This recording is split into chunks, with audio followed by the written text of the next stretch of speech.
Welcome to the American Security Council Foundation's Peace Through Strength podcast. I'm Laurence Sanford. I'm Senior Analyst with the American Security Council Foundation, and I'm delighted to have with me today Colonel Pete McIllwain, who retired in the Army as a colonel, but also had a 22-year career in the CIA in various outposts of the world. And the reason we're here to have our conversation is that Pete also was stationed in Tel Aviv, Israel, for a number of years back in the late 1990s. And he stays abreast with what's going on in that part of the world and other parts of the world, but in particular the Middle East. And so I saw Pete in some of his communications, so I thought it would be a good idea to bring him down to join us to discuss Gaza. So Pete, tell us what's going on in Gaza, and what do you think the end result's going to be as far as what's happening now and what it will be in the future? Okay. Larry, this is going to be partly informed or misinformed conjecture on my part, and partially war story. And the subject really is whither Gaza.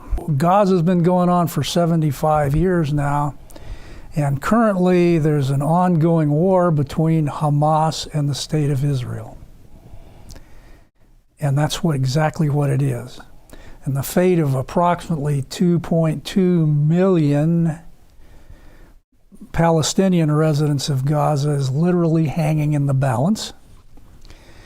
After all, at least 60% of all the buildings in Gaza City have been destroyed by Israeli bombing over the last 18 months. And as of March 26th, the Gaza Health Ministry reported that over 50,000 Palestinians, among them many women and children, have been killed since the Hamas attack 18 months ago.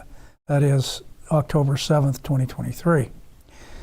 On the other side, the Hamas attack killed more than 1,200 Israelis and led to the capture of 250 hostages. Some died in captivity, some were exchanged for Palestinians in subsequent negotiations, and about 24 hostages, including some American citizens, are believed to be alive and still held by Hamas or its terrorist ally, the Palestinian Islamic Jihad, also known as PIJ, somewhere in Gaza. There was a ceasefire in January which collapsed on the 1st of March. Israel resumed defensive operations on 25th of March, pushing an armored column across the middle of Gaza from east to west and splitting the north from the south. At the same time, the Israeli Air Force resumed bombing, said to be especially heavy in Gaza City. Over 670 Palestinians, many of them again women and children, were reportedly killed in the first 2 days of the Israeli offensive, which continues. And the latest news from Israel concerns a recently exchanged Israeli-American dual citizen named Keith Siegel, who provided horrifying descriptions of Hamas fighters starving, beating, and torturing hostages, and in many instances of rape concerning female hostages.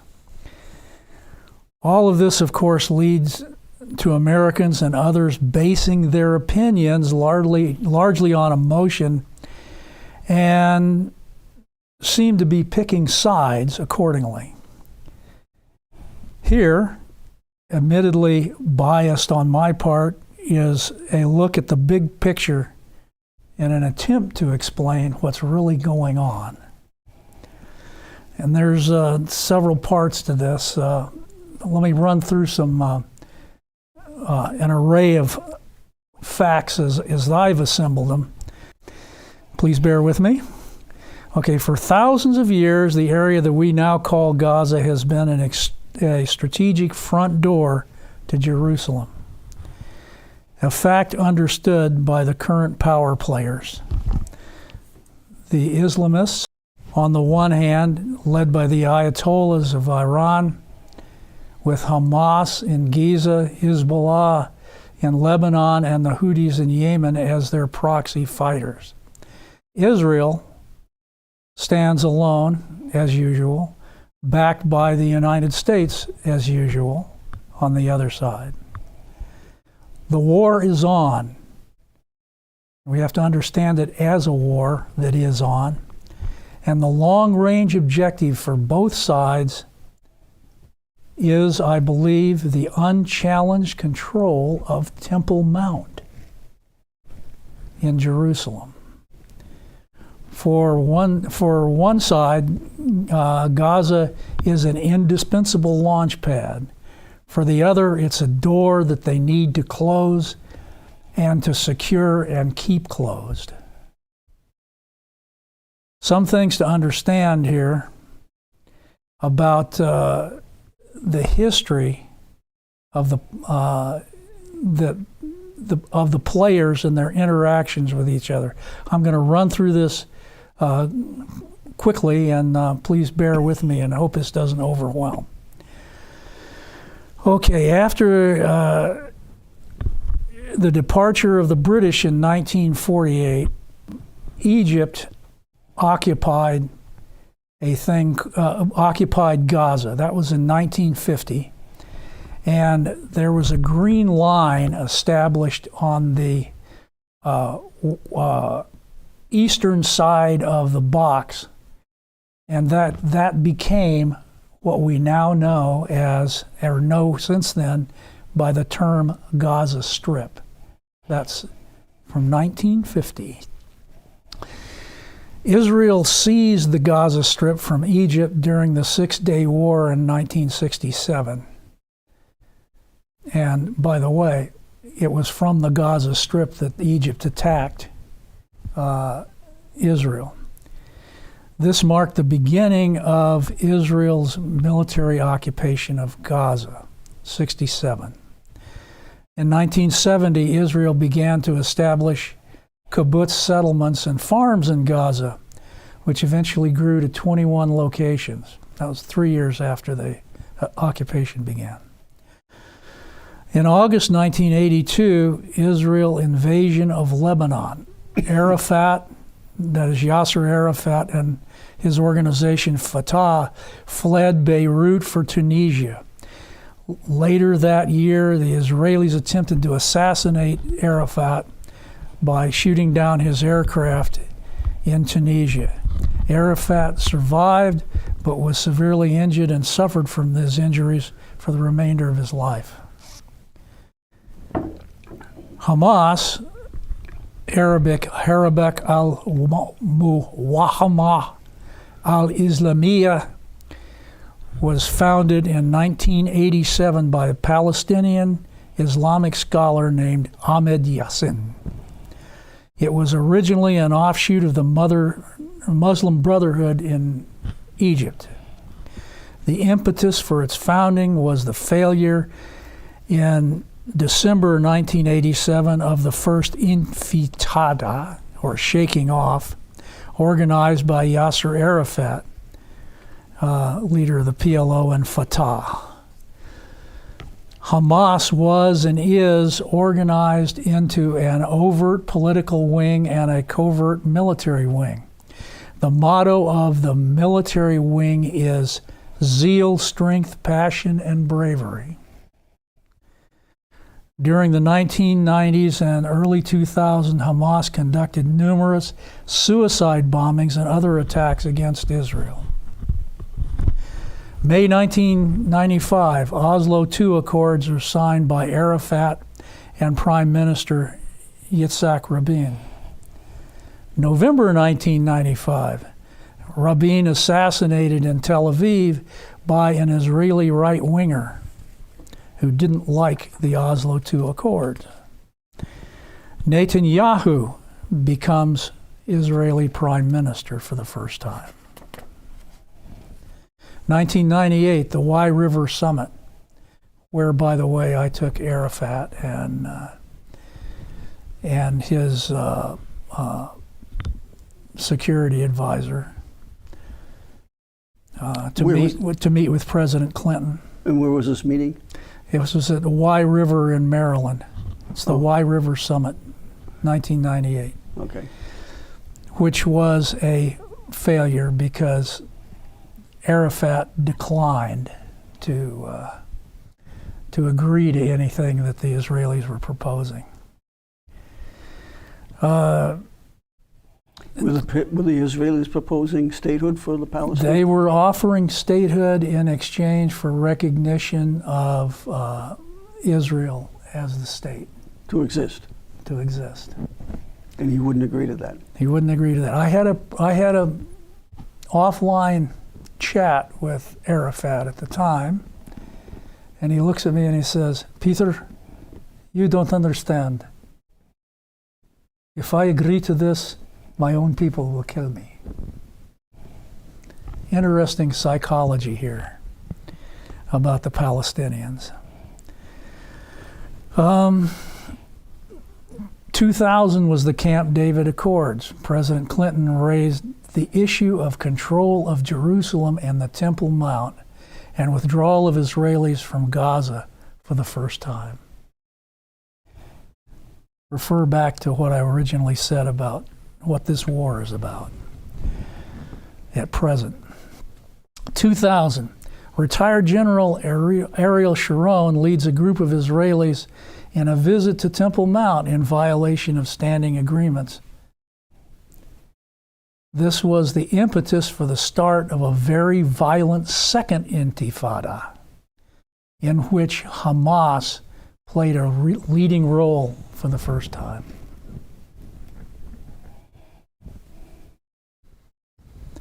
2001, complete breakdown in relations between Arafat and Israel Prime Minister of the time, Ariel Sharon. Arafat confined by Israel to his West Bank headquarters in Ramallah. 2004, 3 years later, Arafat assassinated by ingested polonium. PLO blamed the Israelis. Dylan thought that it might have been Hamas. Polonium is the poison of choice for the Soviets, right? And that's one of the things. Not only is it convenient to use, but if somebody else uses it, then it might get blamed on the Russians. Yeah. Mohammed Abbas becomes chairman of the PLO. That was in 2004. 2005, Israel decides to end its occupation in Gaza because they could not protect the settlers from Hamas attacks. Settlements established since 1970 were withdrawn, and the forces withdrew. The IDF forces withdrew.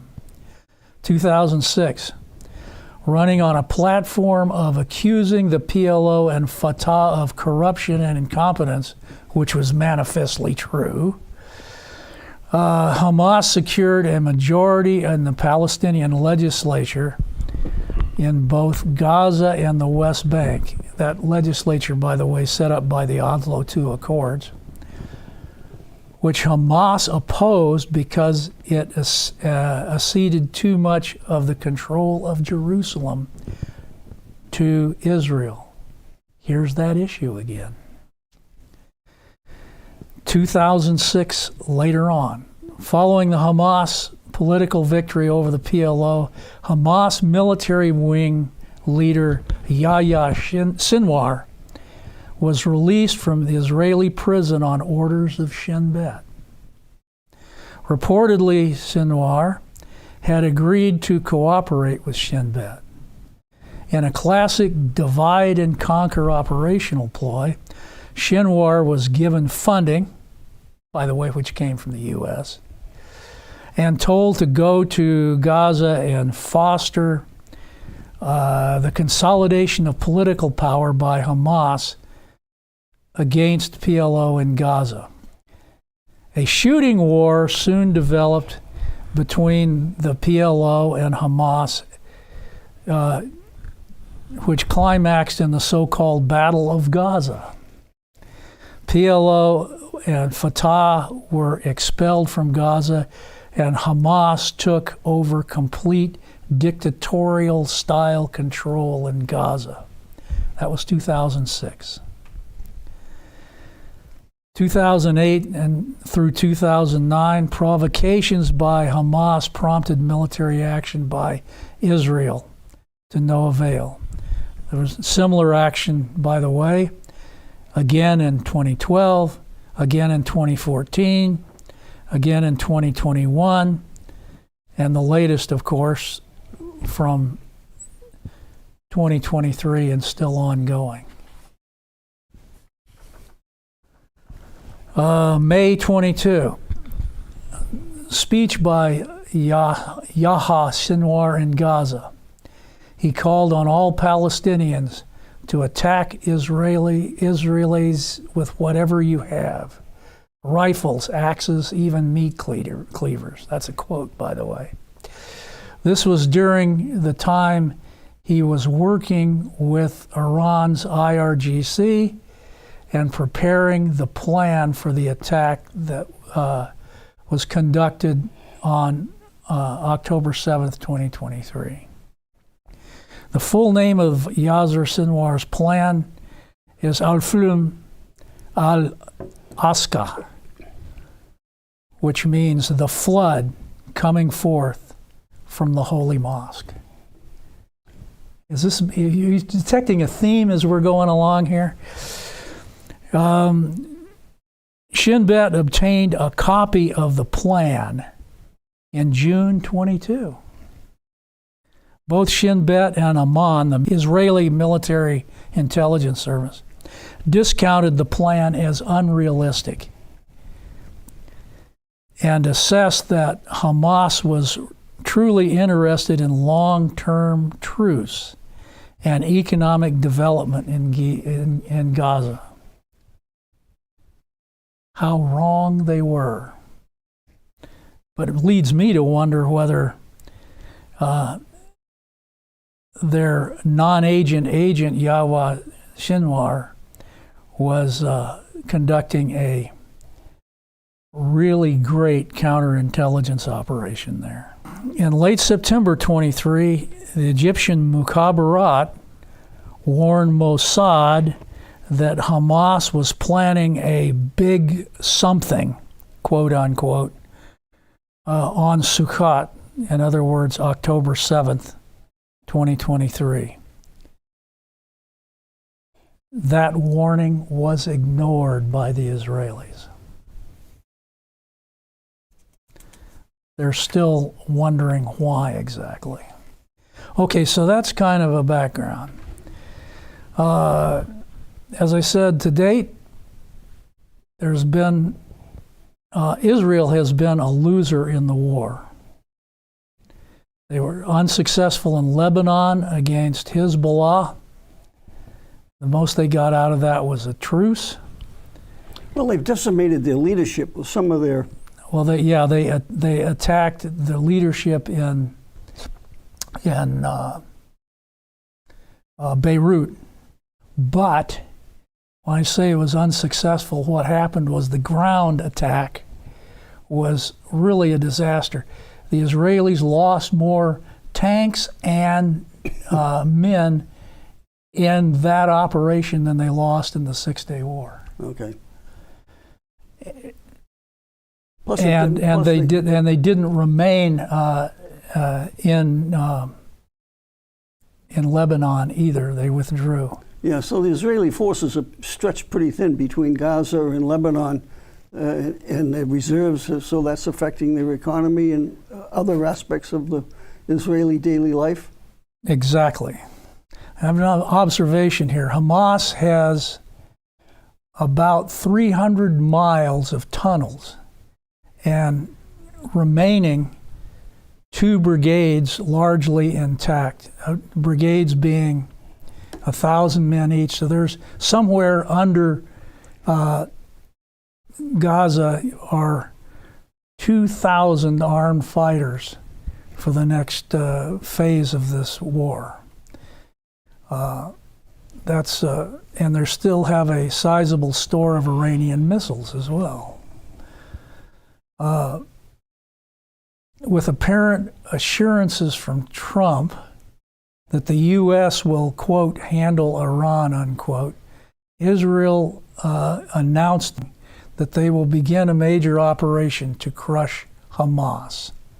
That will require calling up a major portion of the reserves that were only recently released. And as you said, that will cause a major economic impact. And the first step in their operation will be to concentrate the Palestinian population of Gaza in the south in what amounts to a concentration camp for preparation for evacuating them to somewhere.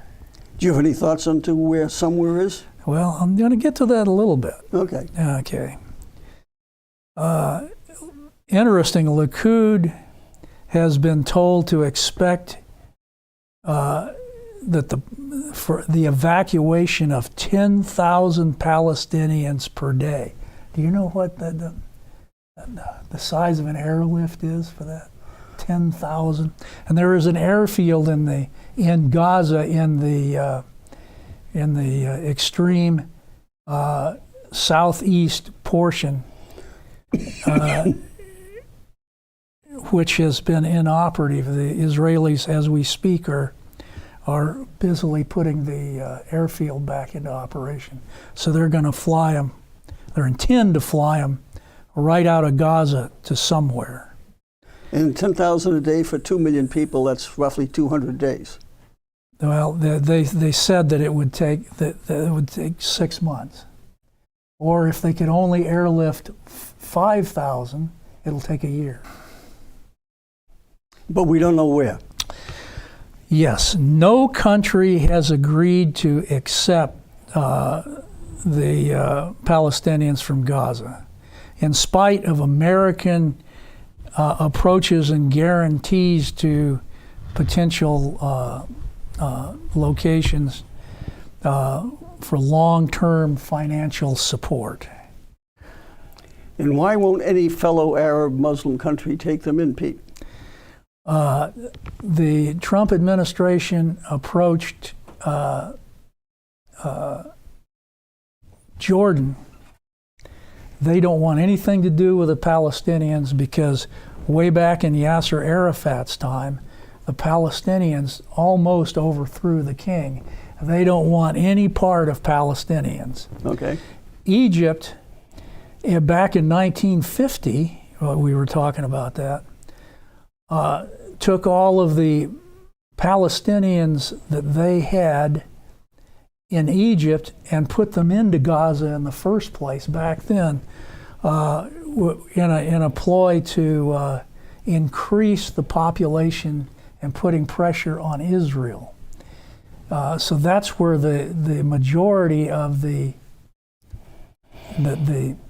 beginning of the 2.2 million that are currently in Gaza, that's where they came from. Egypt has another problem. Their economy cannot at this point support their 5.5 million people that they have now. And they're not about to want to take on 2.2 million more. No, Egypt has more than 5 million people. It has more like 50. Yeah, okay, I'm getting the number wrong, but anyway, that's what the Egyptians responded to Trump's initiative in question was, nope, not here. Yeah, Our economy can't stand it, and you can't pay us enough money to do it. Yeah, the Palestinians are troublemakers. And they didn't say that because they were kind of sponsors for all of that to begin with. The 28th of March, Mossad was in discussion with several African countries especially Somalia, and South Sudan, to accept a large number of Palestinians. No response. Netanyahu's comment: "We are ready to proceed with implementation of the Trump plan for Gaza. If Hamas will lay down their weapons, their leaders will be allowed to leave Gaza. We will take care of general security in the Gaza Strip." While the plan for voluntary immigration is implemented. Yeah. Okay. Okay. That's kind of where we are. So, By the way, Saudi Arabia and the Gulf states were asked, and they said no. so a year from now, Pete, how do you see the situation in Gaza? I don't know. My observations here are that there are no good guys in this game on either side. If you go back and look at that timeline I gave you of various things, America's long-term gain of throwing money that is support to both sides as an inducement to get them to cooperate has been an abject failure. And it doesn't look to me like their offer of funds now to actually do an evacuation, or whatever you want to call it, of Palestinians from Gaza is going to find useful takers. So where are we gonna be in a year? I think before the end of the year, there is a very good chance that Israel, first of all, they will probably crush Hamas in Gaza. And it will be a far uglier and more costly operation than they're thinking it is now. I don't think the evacuation is going to occur because they can't find a home for them. But the real concern is that, remember when I started this conversation, it was to aver that we are actually already in a war with Iran and three proxies on one side and Israel backed by the United States on the other. I think there's a very real chance that as all this comes together in the next few months or sooner, of a real war as opposed to a proxy war. Well, that's our concern. I hope you're wrong on that, Pete. And I am too. I don't like to see that. And I would like to add a comment when you mentioned that there are no good guys in this thing. I'm not saying the Israelis are pure as driven snow, but compared to what's going on with the culture of Hamas and Gaza, who basically want to obliterate Jews in the state of Israel, seems to me that Israel's the good guy in this operation. They're just trying to defend their ability to survive. So there is a huge argument for that, but the other argument is how they're going to survive is they're going to obliterate the other side. Well, the other side, if the other side just laid down their arms and agreed to allow Israel to exist, then we wouldn't have that issue, though, no? That puts us around the thing that I was describing here. Been going around in that circle for 30 years. Well, so the problem is that the Palestinians want to obliterate Israel from sea to sea, river to sea. The Palestinians are actually, well, you might say that. The complicated part of that is, if you look at Gaza right now, there was just a poll. The people in Gaza were asked two questions. would they like to leave if offered? And more than 50% of them voted yes. And there are some protests that were started up in the north end of Gaza. About 300 people waving flags and chanting anti-Hamas things and saying, let the hostages go and give us peace and all of that sort of thing. Now, is that an indication of things are changing as far as Hamas's control of the population? Or is that an indication of the Israelis doing a operation inside of Gaza? Don't know. The young man who was organizing that was shot and killed by Hamas, and Hamas said that they killed him because he was an Israeli agent. Is that true? I don't know. Yeah, well, the fact is that the shooting and the dying would stop tomorrow if Hamas released the hostages. No?